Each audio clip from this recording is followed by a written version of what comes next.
Mesdames et messieurs, bonsoir ou bonjour, bienvenue dans votre nouvelle émission. C'est un plaisir pour moi, un plaisir pour nous de vous présenter l'émission Tout pour Tête. Une émission présentée par moi-même et par ma partenaire. Comment vas-tu, Naoui? Ça va très bien, un petit peu de stress pour la première émission, mais je sais que ça va bien se passer. Tout pour Tête, c'est une émission... Et Marvin, passe le slam pour moi. Ils vont écouter. Bel bonsoir tout le monde. Je peux être fait pour nous réaliser que ça qui j'ai fait. Mais ça pas fait pour ces choix nous qui mettent. Est-ce ça nous ni en tête, ta nous, ou ça qui ta nous, pour encore passer tête? Pas soude. Il n'y en tête ta nous, ou bien ça qui en tête, j'appelle ses têtes. Bienvenue à vous dans votre émission Tout pour Tête. Donc c'est une émission de contradiction, on va parler d'émancipation, on parle d'élévation, c'est le travail qui continue. Donc là c'est la première, c'est un plaisir pour moi, un plaisir pour nous de recevoir Monsieur Jimmy Lagancourt, il va se présenter dans un petit instant. Naoui va nous présenter également, va nous introduire l'invité. Comment tu l'as connu? Parce que tu m'as parlé de lui. Cette émission, on l'a préparée ensemble, également dédicace à un monsieur qui est juste à côté, monsieur Olivier Kelbon. C'est l'équipe, c'est le noyau. Donc, Naoui, tout d'abord, comment vas-tu? Avant de commencer l'émission, comment vas-tu? Ça va, je vibre bien, ça va. Je vibre bien, tranquillement. Oui. C'est la première de Tout pour Tête. J'espère, ça va se passer tous les 15 jours. Zouk TV, remerciements également à Manuela Montlouis également, Marvin et monsieur Granier également. Donc, tu peux introduire le monsieur? Oui, alors ce monsieur, j'ai eu la chance de le connaître. Le Covid n'a pas été une bonne période pour tout le monde. Pour moi, ça a été une période fort enrichissante. On a été obligés avec certains de sortir des sentiers battus, de repenser notre alimentation, de repenser notre travail à la terre, sachant que qu'est-ce que le Covid nous a fait nous dire, c'est qu'un jour, peut-être que le bateau n'arriverait pas. Donc, il fallait repenser tant notre alimentation que la manière de se nourrir, qu'aller vers notre alimentation. Comment faire? Donc, on s'est retrouvé avec un petit groupe à jardiner, cultiver. Au début, on le faisait un petit peu n'importe comment, les premiers ratés, tout ça. Et puis, on a fait la connaissance de Jimmy qui nous a appris la permaculture, travailler en amour du sol, ne pas détruire, parce que le sol, c'est un écosystème. Et chaque bête, insecte qui grouille dans le sol et qu'en général, on n'aime pas, on écrase, il a un rôle à respecter. C'est vraiment une chaîne. Et la permaculture, en tout cas, ce que j'ai appris de Jimmy, ce dont j'en ai compris, c'est travailler, faire partie de l'écosystème, travailler en harmonie avec la terre, ne rien détruire, écouter tout ce que la moindre feuille morte a à nous dire en fait. Et à côté de ça, il y a eu la problématique chlordécone qui était déjà là, donc Jimmy nous a permis de réfléchir à cette question. Oui, cultiver, mais comment cultiver autrement avec cette problématique chlordécone? Donc on a parlé d'agriculture hors sol avec la pose de bac ou de motte. Le travail en lasagne, c'était très bien. Qu'est-ce que j'ai encore appris avec Jimmy? Il a fait une expérience une fois sur une dépollution de l'eau avec un poisson de fond il nous a montré le avant, le après. L'eau est passée de verdâtre complètement, en fait, macroscopiquement. Donc, ce qui se voit à l'œil nu, elle était inconsommable, même intouchable, je dirais. Et quelques semaines après, toujours visuellement, l'eau, elle était nette. On a eu quoi encore? On a parlé des plantes résilientes, on a parlé de tout plein de choses. J'ai énormément appris. Doit être clair par rapport à... Clair. En plus, il va nous expliquer ça dans un petit moment aussi. Monsieur Jimmy Lagancourt, bonjour. Bonsoir. Merci, bonsoir. Merci d'être présent avec nous. C'est un honneur pour nous que tu sois présent pour la première de Tout pour Tête. Et comme tu es dans un travail également de déconstruction, un travail de valorisation également de chez nous, donc merci en grand. Je vous remercie aussi de m'avoir invité à votre émission, parce que c'est pas souvent qu'on a l'occasion, nous hommes de terrain, c'est pas souvent qu'on a l'occasion de s'exprimer sur des médias, parce que ce qui importe pour nous, c'est d'abord le travail de terrain, et donc là, je vous remercie grandement pour ça. Il n'y a pas de souci. Elle a fait la bonne présentation par rapport à Monsieur Jimmy Lagoncon. J'ai pas fini parce qu'il y a tellement de choses à dire. On est obligé de s'arrêter là, mais c'est un puits de richesse. Non, c'est une présentation qui me va parce que l'essentiel, en fait, c'est de pouvoir participer au changement d'habitude qu'on doit impulser. Hein. Donc, toutes les méthodes, toutes les personnes sont utiles afin de mettre en place ce changement. Hein.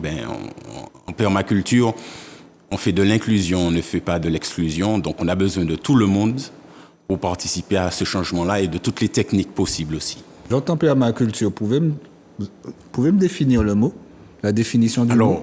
Permaculture, tu vas trouver permanence de la culture. Tu peux l'inverser, culture permanente. Donc, pour installer de la permanence, il y a des choses à faire. Donc, la permanence, c'est aussi, il faut se cultiver en permanence. Okay? Donc, connaître ton sol en permanence, connaître la variation des nutriments dans ton sol en permanence. Il faut nourrir ton sol en permanence, puisqu'il te faut te nourrir en permanence. D'accord. Voilà. Donc, la permanence s'installe à différents niveaux si tu veux, dans l'écosystème humain. Donc, si on veut avoir de l'eau en permanence, on devrait commencer à la stocker dès maintenant et à ne pas la gaspiller pour ne pas avoir une permanence rompue comme on le voit déjà en Europe. De par les propos de Naoui, j'ai également ressenti beaucoup de respect de la nature. Et puis également, à travers mes recherches, j'ai vu aussi que la permaculture, il fallait preuve de patience également. Alors, pour être un bon permaculteur, il faut déjà faire l'effort d'être biocentré. Ça veut dire laisser plus de place à la nature qu'à l'homme dans ce que nous faisons. Si tu laisses plus de place à l'homme, donc tu vas laisser plus de place au profit, et donc tu vas retomber dans l'ancien modèle. C'est un peu une résilience également avec ce qui se fait déjà? Oui, parfaitement. Résilience, mais aussi résistance, je pense. Résistance? Aussi résistance parce que c'est ne pas non plus accepter de suivre la vague. C'est faire les choses de la bonne façon. On est quand même sur une vague, comme Jimmy disait, où on met beaucoup l'humain, donc on tire beaucoup du profit. Là, c'est respecter la vague de la nature. Donc ce n'est, pour moi en tout cas, ce n'est plus de la résilience face à ce qu'on vit, c'est de la résistance, faire barrage à peut-être cette vague qu'on vit et qui, elle, n'est pas biocentrée parce qu'elle ne respecte pas la vie. Bio, ça veut dire vie. Elle ne respecte pas la vie et donc pas la nature. Moi, je trouve que c'est une démarche qui vient plus en résistance, en protection face à une vague qui est anti-vie. Donc voilà, c'était ça que j'avais à dire. Plutôt aussi de la résilience, mais aussi de la résistance. Ne pas faire comme les codes qu'on a. Respecter la nature, respecter la vie. Une biodiversité saine, d'une certaine manière. Biocentré, pas biodiversité, vraiment biocentré. C'est être centré sur la nature et sur la vie. Bio, c'est la vie. Sur la nature et sur la vie, plutôt qu'être centré sur l'homme et son besoin du je veux tout de suite. Tu fais de la permaculture depuis combien d'années? Depuis maintenant 7 ans. 7 ans? Oui. D'accord, ok. Et effectivement, à la période du Covid, tu parlais que tu as commencé à partir de... À partir du Covid, où j'ai connu Jimmy, et puis la problématique chlordécone étant déjà là, elle s'est posée, et il nous a beaucoup appris là-dessus. Et par rapport à quoi quand tu t'es lancé à la permaculture? Moi, je me suis lancé dans la permaculture parce que j'étais à la recherche de modèles et de solutions pour les sols impropres à la culture, pour la chlordécone. Donc, j'ai appris la permaculture, mais aussi j'ai vu d'autres types de modèles où on pouvait trouver dans ces modèles-là des solutions compétitives de substitution. Et est-ce que tu pourras nous décrire, quand tu auras fini, un de ces modèles? OK. Donc, à la recherche de solutions compétitives de substitution sur les sols chlordéconés, c'est-à-dire les sols impropres à la culture, j'ai parcouru quand même quelques modèles agricoles. Voilà. Donc, quelques modèles, c'est-à-dire? Par exemple, il y a l'agroforesterie, L'agroforesterie. L'agroforesterie, c'est-à-dire planter en canopée, c'est-à-dire avec des arbres de tailles différentes qui vont se protéger et se nourrir les uns les autres. Donc, un gros arbre D'accord. qui peut être un arbre fruitier, qui va donner de l'humus avec ses feuilles, qui va permettre la pénétration de l'eau dans le sol avec ses racines, et donc qui va aussi permettre la pénétration du carbone. Donc une sorte d'absorption alors. Voilà. Et cet arbre-là, l'arbre mère, il va permettre, sous son ombrage, de planter d'autres cultures. Des cultures qui ont besoin de moins de soleil et aussi qui sont moins hautes que lui. Voilà. Et comme ça, on va en dégradant jusqu'à planter, c'est-à-dire on va partir du manguier jusqu'à l'haricot. En passant par le bananier, en passant par exemple l'aubergine ou la tomate, les solanacées, jusqu'aux astéracées, jusqu'aux légumes racines. C'est-à-dire on va faire en fait toutes les tailles et tous les types d'aliments ou tous les types de plantes ou de végétation qui vont nous permettre de pousser en symbiotique, en symbiose, les uns avec les autres, en s'apportant des choses. Une sorte de synchronisation à travers toutes ces cultures-là, non? Oui, c'est cela. On va dire que c'est la synchronisation de l'absorption des nutriments dans le sol. Parce que, tu sais, en fonction de l'arbre, il va absorber plus ou moins de nutriments dans le sol. Il va absorber différents nutriments dans le sol. Si tu fais de la monoculture, les mêmes arbres vont absorber les mêmes nutriments en très grande quantité. Okay. Si tu fais du jardin créole, tu auras un arbre qui va absorber un type de nutriments, un autre arbre qui n'est pas de la même espèce qui, lui, va absorber d'autres types de nutriments.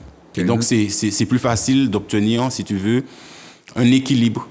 Avec la complémentarité, c'est voilà. Ce que j'allais dire. Avec la complémentarité des espèces, tu auras un équilibre dans le sol, de nutriments dans le sol.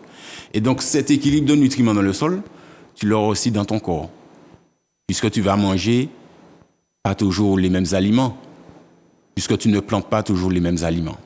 Donc, l'équilibre du sol, tu vas le récupérer après dans ton assiette, tout simplement. On va revenir sur le chlordécone, puisque tu parlais d'aliments, mais vu que la terre elle est polluée, est-ce que la nourriture sera également polluée? Alors, au niveau de la chlordécone, tout ce qui est légumes racines est interdit quand tu as un sol pollué par la chlordécone. Genre igname. Oui. Je ne vais pas entrer dans les détails de limite de LMR, limite maximale de, comment ils disent? De la molécule? Oui. Limite maximale, tu m'as autorisé, quelque chose comme ça? Voilà, autorisé ou de résilience de la molécule. Pour moi, la molécule n'a rien à faire dans notre sang. Ouais. Donc, même si tu me donnes une limite maximale... Et pas là à la base. Elle n'a rien à faire là. Voilà.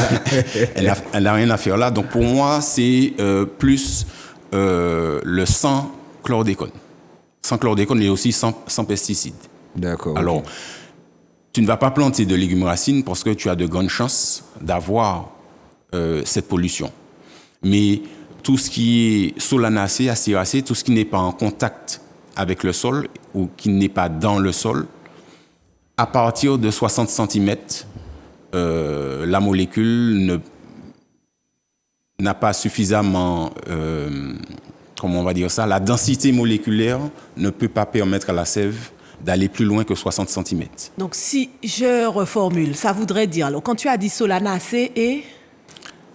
Solanacée... Donne un exemple pour qu'on puisse savoir. Solanacée, c'est tomate, c'est aubergine, c'est maïs. Et les astéracées, je crois pour l'autre, les astéracées, c'est quoi? Astéracées, c'est laitue, persil, oignon pays, thym.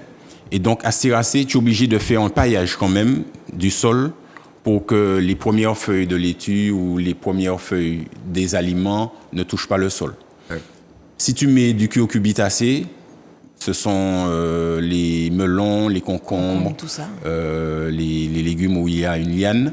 Il faut aussi pailler le sol pour que le fruit ne soit pas en contact avec le sol. Mais pour cela, ce que tu disais, alors je refais au mieux pour être sûr d'avoir bien compris, ce que tu disais concernant tout ce qui est solanacée, astéracée et cucurbitacée, au-dessus, ceux-là sont encore en danger, en tout cas, entre guillemets, parce qu'ils font 60 cm maximum. Non. C'est à peu près ça, non? J'ai dit que jusqu'à 60 cm, la molécule peut monter dans les végétaux. Ça. En dessous de 60 cm, une fois que tu es entre 0 cm et 60 cm, tu es en danger. Voilà, on peut penser, que tu es porteur de la molécule. On peut penser que la molécule arrive jusque-là. Voilà. C'était ça que je voulais reformuler. Exact. Donc, en dessous de 60 cm, la molécule, il y a de fortes chances qu'elle soit présente. Donc, tout ce qui est astéracée, cucurbitacée, donc aliane, et puis j'ai oublié le troisième. Donc, tout ce qui est tomate, tout ça, solanacée, voilà. Le risque est moindre. Potentiellement présent. Voilà, le risque est moindre. Qu'une tubercule, beaucoup moindre, mais un principe de précaution. Parce que si nous en sommes arrivés là, c'est que les principes de précaution n'ont pas été respectés. Le principe de précaution biotechnologique n'a pas été respecté et ne l'est pas toujours. Quand c'est comme ça, il faut favoriser la culture au sol alors. Quand c'est comme ça, voilà, il faut favoriser la culture au sol ou trouver son mode de culture après analyse du sol. Donc on fait une analyse du sol et après on choisit le mode de culture. En imaginons maintenant le pire des cas. Mon sol, je suis sur Sainte-Marie. Pourquoi je prends le cas de Sainte-Marie? Parce que j'ai une amie à ma mère, son sol est impropre à la culture de tubercules et vu ce que tu en dis, de plantes en dessous de 60 cm. Pour elle, pour un terrain comme ça, quelle alternative? Ça serait du hors-sol, mais est-ce que tu peux expliquer un petit peu ce qu'est le hors-sol? Alors, la première chose, quand on entre dans la culture en hors-sol, il faut tenter d'oublier vraiment le sol. Il faut que le sol, tu le considères comme un espace. Pour marcher. Comme un marchepied. D'accord. Voilà. Et en plus de ça, si c'est ton marchepied, il ne faut pas qu'il te salisse les pieds. Donc, tu vas le pailler. Okay. Voilà.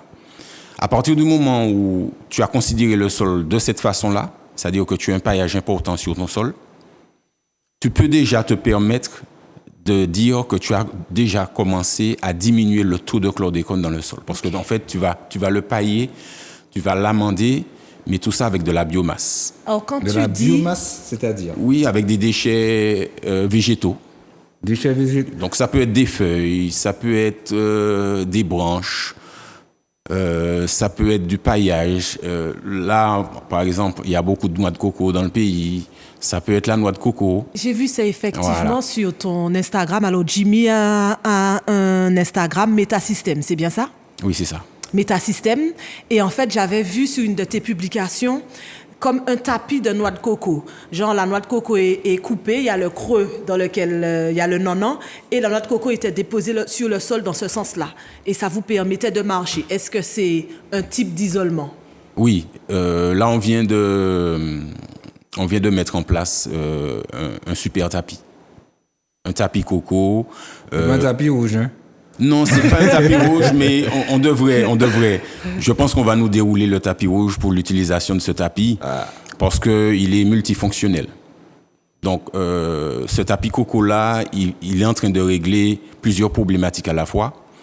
Donc, il est en train de régler une problématique de déchets organiques, hein, puisque l'industrie de la noix de coco a déjà commencé dans la Caraïbe et donc a commencé en Guadeloupe et en Martinique. Hein. Donc, il n'y a pas encore d'usine, donc peut-être que pour les Martiniquais, ce n'est pas une industrie, mais il y a énormément de personnes qui vivent de ça. Moi, à partir du moment qu'il y a une population qui vit de quelque chose, pour moi, c'est une industrie. C'est une industrie. Okay?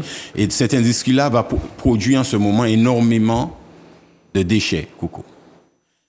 Bon, ces déchets coco ne sont pas tous réutilisés. Donc, nous, on a, dans notre réseau, on a des gens qui vendent de la noix de coco et qui nous ont permis de la travailler parce qu'ils veulent travailler avec nous. Que je vous explique. La plupart des vendeurs de noix de coco ne récupèrent pas la chair. Donc, ne coupent pas les noix en deux. Donc vraiment, le coco est vraiment servi du début jusqu'à la fin quand c'est comme ça. Le coco, c'est une usine. Maman. Du tronc, de la racine jusqu'à la feuille. OK? Jusqu'à la feuille. Oui, jusqu'à la feuille. Parce que le boyat de feuilles séchées de coco est un humus, est un terreau d'excellente qualité. Le boyat de coco aussi, hein, il a une très forte capacité en rétention d'eau. Oui, ça, j'avais entendu parler, oui. Et donc, la noix de coco verte, c'est comme si tu achetais un sac d'engrais. Dans une noix de coco, il y a NPK, azote, calcium, potassium. C'est ce qu'on retrouve dans les sachets d'engrais. Et dans les sachets d'engrais, il y a NPK. Donc, une noix de coco pas sèche, mais verte, c'est très bon pour le sol. Donc, nous, on l'utilise en concave et en convexe. Donc, en convexe, c'est comme Naoui l'a dit. Excuse-moi, concave. Alors, Concave et convexe. Alors, concave, c'est dans le sens où ça peut retenir de l'eau. Donc, le trou vers C'est le comme haut. c'est comme la cave, donc le trou vers le haut. Et en convexe, c'est comme quand tu es vexé, tu sors les points. Donc, c'est la partie arrondie vers l'extérieur. D'accord, ok. Donc, quand la partie arrondie est vers l'extérieur et que la noix est posée au sol, on est en convexe. Et dans cette position-là, non seulement on empêche l'évaporation de l'eau, puisque le sol est couvert. Ensuite, on va empêcher le ruissellement de l'eau, parce que plusieurs noix de coco sur un sol en pente va faire effet frein en mouvement, va freiner l'eau dans son mouvement. C'est-à-dire que l'eau, voilà. L'irrigation par rapport à l'eau, ok. Voilà, c'est-à-dire qu'au niveau de l'érosion des sols par la pluie, c'est limité. D'accord. OK? Et toute cette matière organique sur laquelle on peut marcher, n'oublie pas que quand on met la noix de coco en convexe, dans le creux de la noix de coco, il y a de l'air. Voilà, donc tu as l'impression de marcher sur un tapis extrêmement moelleux. Voilà, parce que tu marches sur des poches d'air, en fait. Et ces poches d'air-là vont nous aider à refertiliser le sol. À refertiliser le sol. Oui. Encore Parce qu'il faut de l'oxygène pour que une matière organique pourrisse correctement. Et quand tu poses la noix de coco comme ça, l'oxygène y est déjà. Et tu disais quelque chose, je ne sais pas si tu avais commencé à dire quelque chose, tu disais que les gens qui vous ramènent les noix de coco, souvent, ils ne les coupent pas. Donc, il y a encore la crème dedans. Voilà, alors, nous, dans notre réseau, on a demandé aux gens qui travaillent avec nous de couper la noix de coco afin de nous permettre de l'installer plus facilement. Ça nous empêche justement d'avoir acheté un broyeur, d'avoir ajouté une empreinte carbone. Tu peux parler de l'empreinte carbone? En quoi c'est important de ne pas en Alors, rajouter? l'empreinte carbone, c'est très important maintenant en tant qu'agriculteur. Avant, un agriculteur, il avait un certain nombre d'hectares et on lui disait qu'il fallait tel tracteur, tel investissement et pour rentabiliser cet investissement-là, il faut qu'il fasse telle culture avec tel rendement. Ok, maintenant, si l'agriculteur devient un permaculteur, il est obligé de faire attention à 5 choses précises. L'empreinte carbone, parce que ça influe sur le climat. Hein. Donc, plus l'empreinte carbone est importante, plus il y a du réchauffement climatique. Ça veut dire plus tu vas démarrer ton tracteur pendant l'année, plus tu as participé au réchauffement climatique. Tout à fait, oui. OK? Donc, pour contrer... Si on peut éviter... Voilà, l'empreinte carbone. Ensuite, l'énergie. Quel type d'énergie tu utilises sur ton exploitation? L'énergie, est-ce que ce sont des énergies renouvelables ou est-ce que tout ce que tu utilises comme énergie, ce sont les énergies fossiles? OK? Ensuite, il y a la matière. Quelles sont les matières que tu utilises? Est-ce que tu utilises beaucoup de biomasse ou est-ce que tu utilises beaucoup d'intrants techniques? Biomasse, tu peux rappeler encore? Biomasse, c'est tout ce qui est végétaux. Végétaux, d'accord. Voilà. Ok. Intrants techniques, c'est tout ce qui ne peut pas être assimilable par la biosphère. Le plastique, par exemple. Les molécules physico-chimiques, par exemple. OK? D'accord. Donc la matière. Carbone, énergie, matière. Matière. OK? Il lui faut faire attention aussi à la biodiversité. On doit apporter de la biodiversité et non enlever de la biodiversité. Donc le respect de la vie C'est-à-dire, dans la on terre. doit faire de l'inclusion, pas de l'exclusion. Plus tu as de la biodiversité sur ton terrain, plus tu participes à l'équilibre de ton exploitation. Le respect également du cycle de la nature, quand c'est comme ça également. Exact. Donc, Biodiversité. biodiversité. Et le dernier, je crois. Hein. Oui, oui, c'est bien ça. Oui, c'est ça. Alors, nous t'écoutons Alors- pour le dernier. Le dernier, c'est la toxicité. La toxicité. On doit diminuer la toxicité ou ne pas apporter de toxicité.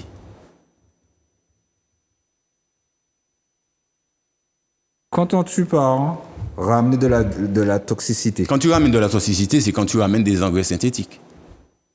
Donc, permaculture, zéro pesticide. Zéro pesticide et zéro intrant technique. Zéro, d'accord, oui, ok. parce que à différencier avec le bio, où tu as le droit, par exemple, d'amener des intrants techniques comme Un engrais ou qu'a acheté dans le magasin, il n'est pas bon alors.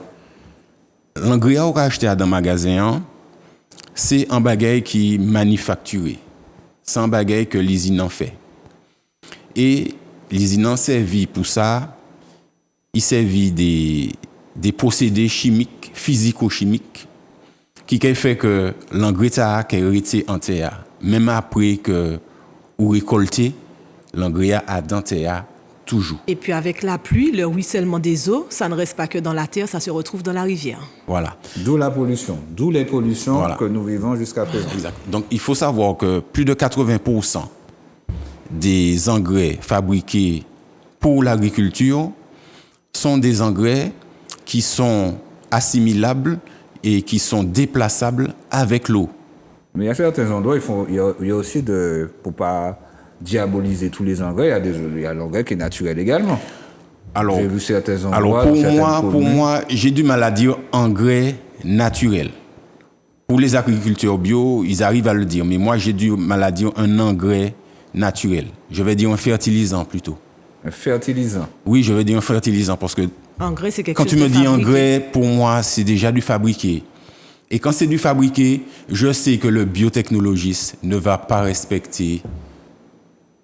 Et puis même fabriquer, c'est à l'antipode de naturel. Naturel, c'est tu prends de l'arbre, tu prends de la nature, tu vas cueillir, tu te baisses pour ramasser. À partir du moment où c'est fabriqué, fabriquer ne veut pas dire Ou se transformer mauvais.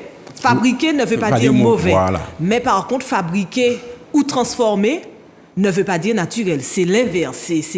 Fabriquer ne veut pas dire mauvais. On remet le cadre. Ce qui est fabriqué ne veut pas dire mauvais. Ce qui est transformé ne veut pas dire mauvais. Mais en aucun cas, fabriquer ne peut vouloir dire naturel. Fabriquer, c'est la main de l'homme. J'ai pris quelque chose, 2 produits, 3 produits, j'en ai fait quelque chose.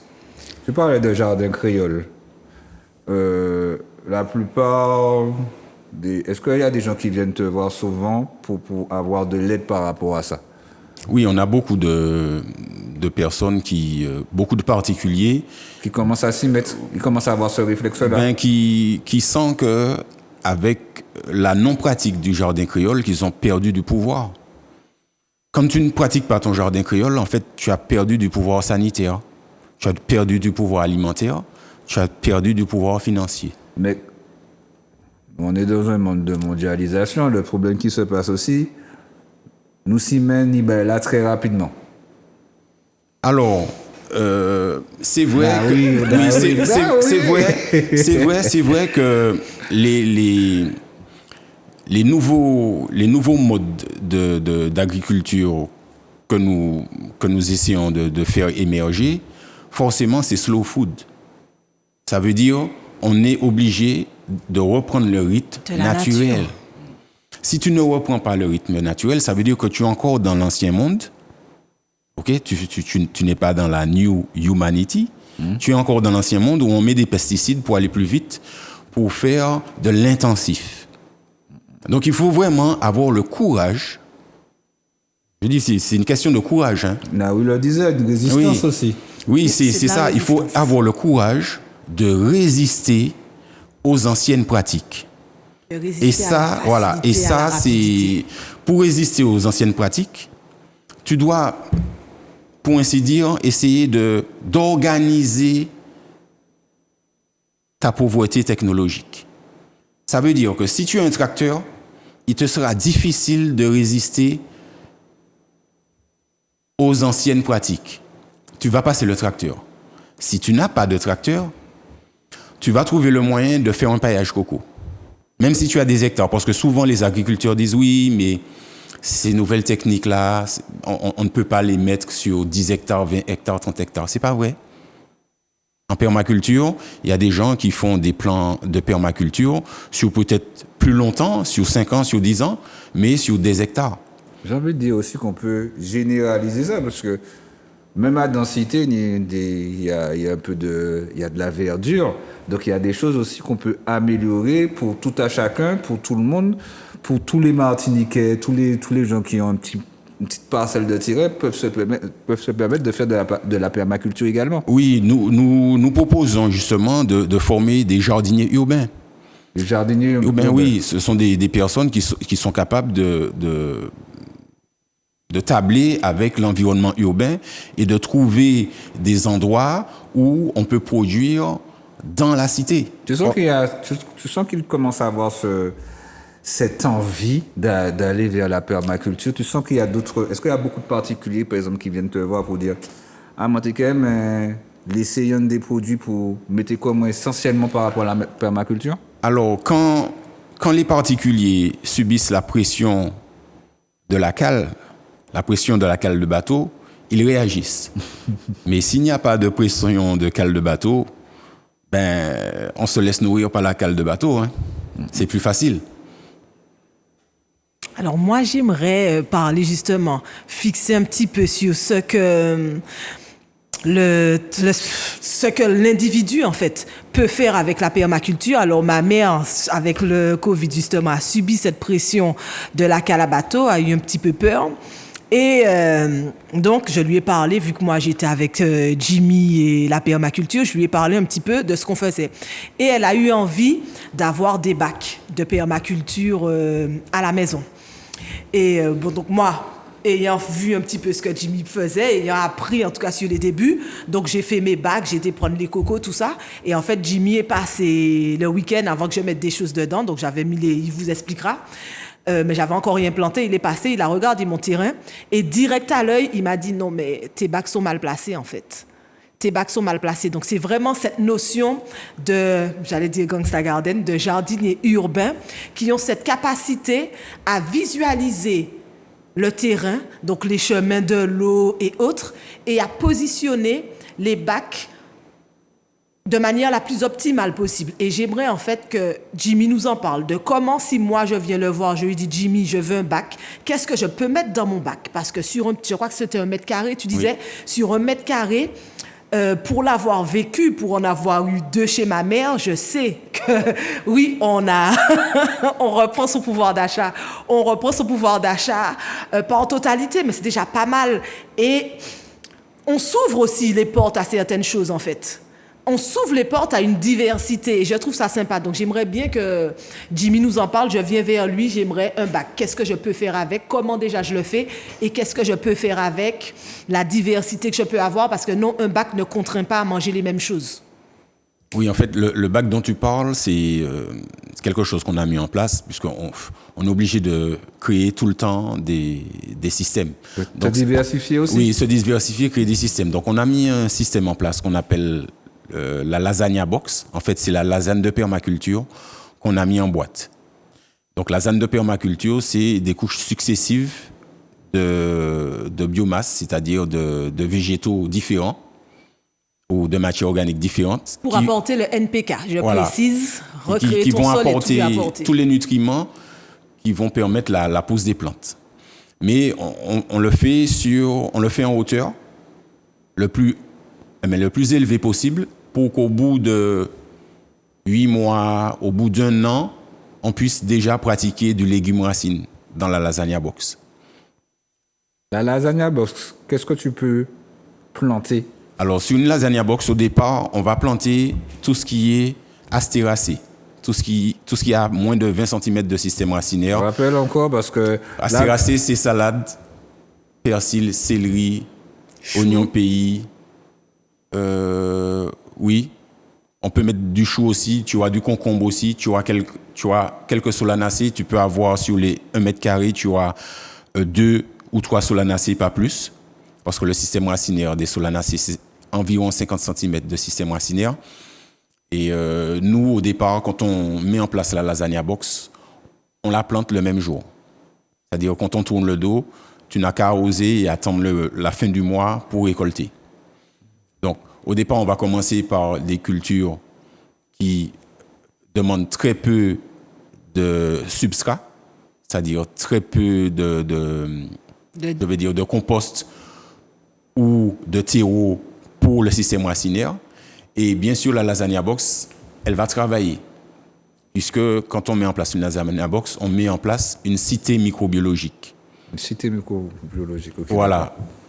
Avec les différentes matières organiques, on va amener une différenciation microbiologique. Et ce sont tous ces micro-organismes qui vont transformer les matières organiques en substrat. Voilà, tu vas passer de la biomasse à la nécromasse, de la masse vivante à la masse morte. Et c'est cette masse morte-là qui va constituer notre nouveau sol. Voilà. Mais pour que cette masse morte-là soit dynamique, soit fertile, il faut une diversité très importante de biomasse. On sait que la Martinique, c'est le hotspot, comme on dit, de la biodiversité mondiale. Est-ce que tu peux nous donner des exemples, quand tu parles de diversité de biomasse, est-ce que tu peux nous donner des exemples qui composent cette diversité? Exemple, chez nous, quand on met en place une lasagna box, on va le faire de façon contextuelle. On va travailler avec ce que tu as chez toi. Si tu as un bananier, on va prendre les feuilles de banane sèches. Tu vas t'adapter à l'environnement. Voilà, alors. je dois m'adapter à l'environnement. Donc, le lasagna que tu as chez toi ne va pas ressembler au lasagna de la voisine. Parce que si tu as plus de bananiers que la voisine, donc tu auras plus de feuilles de banane dans ton lasagna que la voisine. Donc, tu as les feuilles de banane, tu as le glycéria qui pousse partout. Là, on a les feuilles, les manguiers, on a la noix de coco, on a le bois mort, on a les... Quelle que soit la période, parce qu'en période de carême, là peut-être plus en manière, non? Alors, en période de carême, justement, c'est à ce moment-là qu'on met en place le lasagna. Parce que toute la biomasse a été séchée. Tu as beaucoup de feuilles sèches, tu as énormément de... Par exemple, le gazon, il est très rapidement séché une fois qu'ils l'ont coupé. Donc, tu as énormément de végétaux qui se retrouvent séchés par le soleil. Et ça te permet justement d'avoir énormément de carbone à mettre dans ton lasagna. Sachant que tu trouves que cette période de carême, elle a été assez... On était beaucoup dans la sécheresse en termes de terre. Disons que toutes... Comment tu trouves qu'il y a de la pluie quand même pendant la période de terre? Non, tu ne peux pas calculer ça comme ça. Il te faut vraiment, pour voir l'ampleur des dégâts, il te faut vraiment avoir un pluviomètre à la maison. D'accord, ok, pour constater. Quand tu as un pluviomètre à la maison, pour faire la différence. Voilà, et que tu traces ton graphique sur des années, tu vas te rendre compte tout seul, sans être un grand scientifique, que nous n'aurons pas d'eau, nous aurons chaque année moins d'eau, en fait. Donc il y a une problématique qui se pose. On a une très grosse problématique. Chaque année, on a moins d'eau. On n'a pas plus d'eau, ce n'est pas vrai. On a moins d'eau. Si on croit qu'on a plus d'eau, il suffit de regarder la France. La France n'a pas plus d'eau chaque année. La France a moins d'eau chaque année.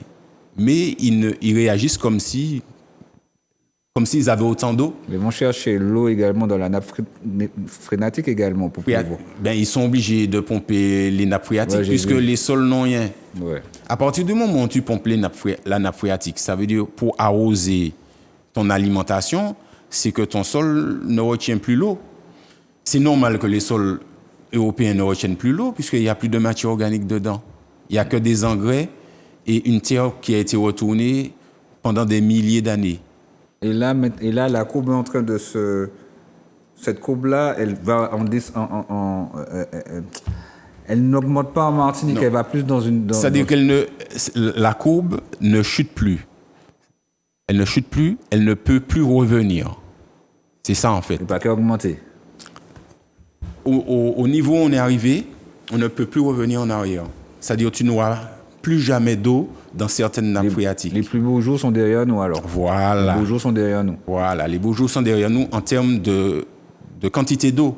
Et c'est pour ça qu'il faut réagir sur l'eau, pas demain, mais avant-hier. Et quelle solution as-tu rapidement? Les solutions qu'il y a pour l'eau, je viens de le dire là, il faut augmenter la quantité, De réserve? même pas. Déjà, dans les sols, il faut augmenter la quantité de matière organique. Matière organique, ok. Si tu n'augmentes pas la quantité de matière organique dans ton sol, tu ne peux pas garder l'eau. Si tu ne couvres pas ton sol, avec les températures que tu subis, toute l'eau va s'évaporer. Et c'est ce qui arrive. Si tu ne couvres pas ton sol, tu n'as pas de couvert végétal, si tu n'as pas d'arbres dans ton champ, l'eau ne va plus pénétrer le sol. L'eau va ruisseler.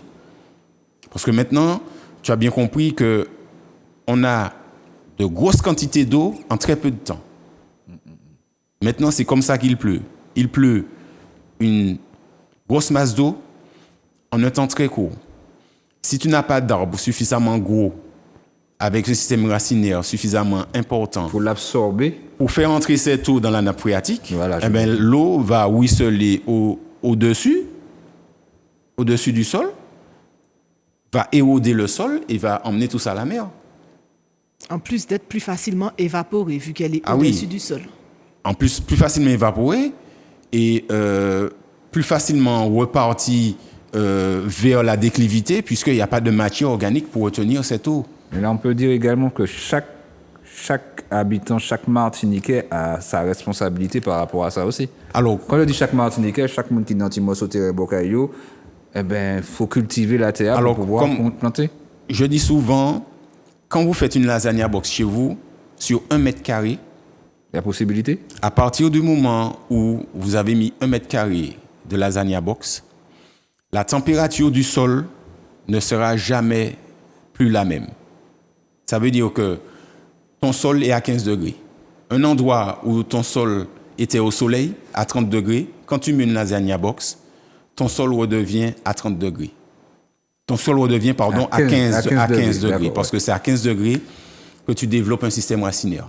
Et si ta lasagna box produit, ça veut dire qu'il y a 15 degrés dedans. Donc imagine une lasagna box sur du béton. Cette surface bétonnée va rester à 15 degrés toute l'année, même quand il y a le carême. Voilà, donc même 1 mètre carré en Martinique, eh ben, on est plus bruyant que beaucoup d'autres pays parce qu'on refroidit la stratosphère, la couche terrestre. Tu as déjà fait des lasagna box, par exemple, dans des cités, dans des lieux improbables, Oui, surtout sur des sols improbables. surtout dans des sols improbables, Sur c'est-à-dire. voilà, des sols où il y a énormément de chlordécone ou des sols où il y a du béton. Voilà. Tu as pu faire la différence entre. Est-ce qu'il y a eu des études de sol par rapport à ça? Des analyses de sol? Alors, moi, je fais des analyses. Je fais des analyses de végétaux. Je fais aussi des analyses de biomasse, puisque je travaille beaucoup avec des végétaux, des choses que je ramasse. Donc, je fais des analyses de biomasse. Mais je n'ai pas pu aller aussi loin, parce que ça demande, le budget analyse est très élevé. Une analyse me coûte 150 €. Sans l'envoi, parce que je crois Parce que c'est que, pas voilà, ici. parce que mon analyse, je ne peux pas la faire chez moi, dans mon circuit d'analyse. Je suis obligé de l'envoyer. D'avoir une validation à l'extérieur? Non, c'est que l'extérieur, ne me connaissant pas, travaille avec moi. Mais l'intérieur, me connaissant, ben, ne travaille pas avec moi. L'intérieur, c'est-à-dire que l'intérieur, c'est-à-dire mes Martiniquais me demandent une légitimité pour faire ce type de recherche, ce type d'analyse. D'accord, ok. C'est-à-dire que je dois montrer des diplômes, je dois montrer patte blanche, je dois avoir fait peut-être classe avec eux, sans quoi, ils me renvoient au péridépartemental des autres départements d'Europe. C'est eux qui m'aident, c'est eux qui qui font mes analyses en fait. J'ai bien aimé sa présentation en tant que Gangsta Garden. C'est-à-dire que je sentais genre le côté rébellion, à savoir à faire bouger les choses. Le côté résistance. Le côté ne pas aller dans le sens où on veut nous faire aller. On voit bien ce que ça donne sur la nature, les dégâts écologiques, entre autres. C'est prendre son courage à deux mains et puis dire de son côté, je stoppe avec ça, je sais qu'on va contre la nature. Nous sommes quand même... l'être humain oublie quelque chose, c'est qu'il fait partie du règne animal. En général, quand je dis on est des animaux, non, on fait partie du règne animal, nous sommes des animaux, donc étant cela, nous faisons partie de la nature. Nous voulons souvent la distancer, la devancer, profiter d'elle, en tout cas c'est ma manière de penser. Et oui, être Gangsta Garden, pratiquer la permaculture, c'est un petit peu rendre à Césaire ce qui appartient à Césaire. Rendre à la nature, c'est l'être de noblesse en fait. On sort de la nature, mais on veut faire plus qu'elle, on veut la tordre comme un linge, on veut l'essorer comme un linge. Et être permaculture, encore plus Gangsta Garden, on voit bien Jimmy a du mal à faire ce qu'il a envie de faire et donc à apporter ce qu'il a envie d'apporter. C'est pas rien, c'est parce qu'il va à contre-courant. Mais ce contre-courant-là, moi, j'y adhère parce que c'est respecter le cycle de la nature, c'est reprendre le pouvoir sur ce que nous consommons. Jimmy fait aussi des analyses de fruits. Alors moi, j'ai fait une formation de micronutrition et donc c'est des gens de France qui sont venus et elle nous disait, la prof nous disait sur le dernier jour, elle nous disait qu'elle vivait dans un endroit en montagne où il n'y a jamais eu de monoculture, jamais eu de culture intensive. Et qu'elle, parce qu'en France, ils ont cette possibilité d'analyser les fruits, que je crois qu'on n'a pas ici. Attends, excuse-moi. Tu peux rappeler encore parce que pour les téléspectateurs qui nous regardent, quand tu dis monoculture, qu'est-ce que tu veux dire? Monoculture, c'est comme Jimmy disait, c'est une seule culture sur un périmètre, sur une aire plutôt, une seule culture. Ce qui fait que cette seule culture, si on prend le bananier, le bananier, il a peut-être, alors je ne sais pas, mais le bananier, à tous les coups, de la même façon que nous, on préfère certaines alimentations à d'autres, le bananier, il préfère certains nutriments à d'autres. Donc, si vous mettez 100 000 bananiers sur une aire de je ne sais pas combien, ils vont tous courir sur le même nutriment. Donc, appauvrir le sol sur le même nutriment. Donc, par là, créer un déséquilibre. Et en fait, pour revenir, donc c'est ça la monoculture. Et ses risques, entre autres, un de ces risques, entre autres. Et en fait, la prof nous disait, donc elle vit en montagne où il n'y a jamais eu de monoculture ni de culture intensive. Et elle nous disait qu'à force d'avoir entendu les vieux dire que les fruits n'avaient pas le même goût, que ceci et cela, elle a été faire analyser les fruits. Et elle s'est rendue compte qu'en fait, même dans une terre, on pompe tellement la terre en général, que même dans une terre où il n'y a pas eu de monoculture, mais appartenant à un territoire plus grand où la monoculture, c'est le schéma type, sur ce territoire-là, du fait que sur ce territoire, le choix est la monoculture, même dans des endroits restreints de ce territoire où il n'y a pas eu de monoculture, les fruits n'ont pas les mêmes nutriments. Donc utiliser la permaculture, c'est non seulement, je disais, reprendre son pouvoir d'achat, parce que certaines choses, je les cultive, et puis reprendre le pouvoir sur sa santé. Il y a un terme qu'on utilise, on parle d'alicaments. Les aliments sont mon médicament. Et on se rend compte, c'est pas moi qui le dis, il y a de plus en plus de maladies. On a l'émergence de tout plein de maladies. Et pour autant, on ne fait pas le rapport entre ce qu'on mange, en fait. Oui, on pense au traitement, aux médicaments et tout ça. Mais la première chose qu'on met dans notre bouche, avant de penser à nous guérir, peut-être devrions-nous penser à comment ne pas nous rendre malades, en fait. Et la permaculture, c'est un premier grand pas, énorme pas dans ce sens. Quand je t'entends, je vois également que les aliments n'ont plus le même apport que nous avions par le passé. Exact, mais c'est ça. Sauf que le corps, il a toujours les mêmes besoins. Donc la permaculture, c'est une manière aussi de répondre au corps, de redonner à la terre ce qu'on lui prend, d'arrêter de lui prendre déjà. D'essayer, comme Jimmy te dit, avec un bac, tu refroidis ne serait-ce que sur 1 mètre. 1 mètre par personne, 1 mètre carré par personne, c'est pas rien. Chaque personne ne peut pas tout faire. Mais chacun d'entre nous peut faire quelque chose. Intéressant tout ça, Jimmy. Oui, parce qu'en fait, là, elle marque bien le fait que nous avons marché Tchoupoutet. Nous avons marché à l'envers. Parce que au lieu d'aller chercher à se guérir, on ne cherche pas à ne pas tomber malade. Et donc, si on a pu résister aussi bien, si les Antillais ont pu résister aussi bien à la pandémie, c'est parce que nous sommes des utilisateurs d'alicaments, de médicaments, aliments. Et donc, les biotechnologistes l'ont bien compris. Et c'est pour ça qu'ils se rapprochent de nous sur nos plantes, ils se rapprochent de nous pour récupérer certaines plantes afin de la faire passer dans la biotechnologie. Mais n'oubliez pas que... Et à travers une transformation aussi. Voilà, ces plantes-là vont subir une transformation avant d'être des médicaments et qu'en fait, ils pourront faire aussi l'objet d'un non-respect de la biotechnologie, des lois de la biotechnologie. Je réponds ça ni pour en l'air, mais pas forcément prendre tout ce qui est également vertueux pour nous. Moi, j'ai lumière. On va faire un petit tour de fin. J'espère que vous avez apprécié, téléspectateurs, téléspectatrices. La première de Tchoupoutet, c'est un petit peu l'idée, hein, la déconstruction, démontrer qu'il y a d'autres alternatives.